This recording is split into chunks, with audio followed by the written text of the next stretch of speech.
What is going on, guys? I hope you guys are having a wonderful day. Today is gonna be probably a lighter video because I wanna show off my exhaust and all of the beautiful sounds that it makes. So today we're just gonna do a bunch of sound clips with the exhaust that I just got done. So for people that don't know or didn't watch my last video, it's stock until the catback. The catback is an AWE SwitchPath, and I put on a custom muffler delete with some hot boy tips on there, and I think it sounds pretty good. So let me show you guys the tips a little bit too. Definitely some hot boy fitment right there with the tips.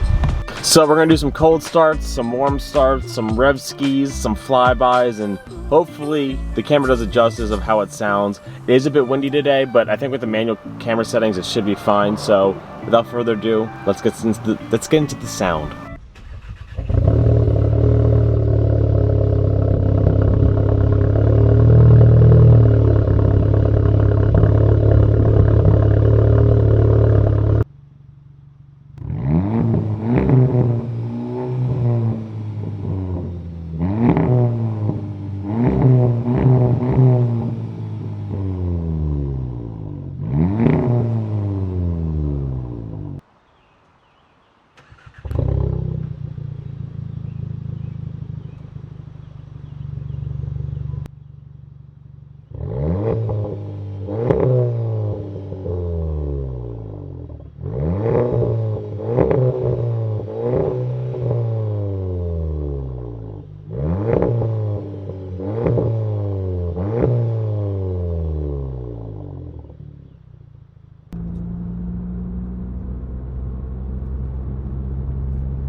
So I hope those sound clips suffice so you guys got the idea of how this exhaust is. Now to me, this exhaust is not very loud at all, but to others, it might be super loud. I really haven't found a lot of Golf Rs that are like crazy loud, and if they are, the video quality is so bad and the audio is so bad that it just sounds terrible. So I was really nervous about this whole exhaust situation with this car because everything I heard was either really quiet but sounded good or just sound like complete trash. And again, my setup is the AWE SwitchPath exhaust with a custom muffler delete that I did myself, and personally I really do like it. I like a little bit of rasp, not like a crazy amount of rasp like a Honda, but there's no rasp in this unless you're like shifting really hard, which I think in my aggressive flyby you could hear it, but personally I do like it. I want it louder is what I want, but we have to wait till we get a custom downpipe or a catalyst downpipe for that. So I hope you guys can use this as a reference. I hope you guys enjoyed this video. So comment, like, subscribe, keep doing all the fun stuff, keep doing you, stay motivated. I'll catch you guys next time. Peace out and peace.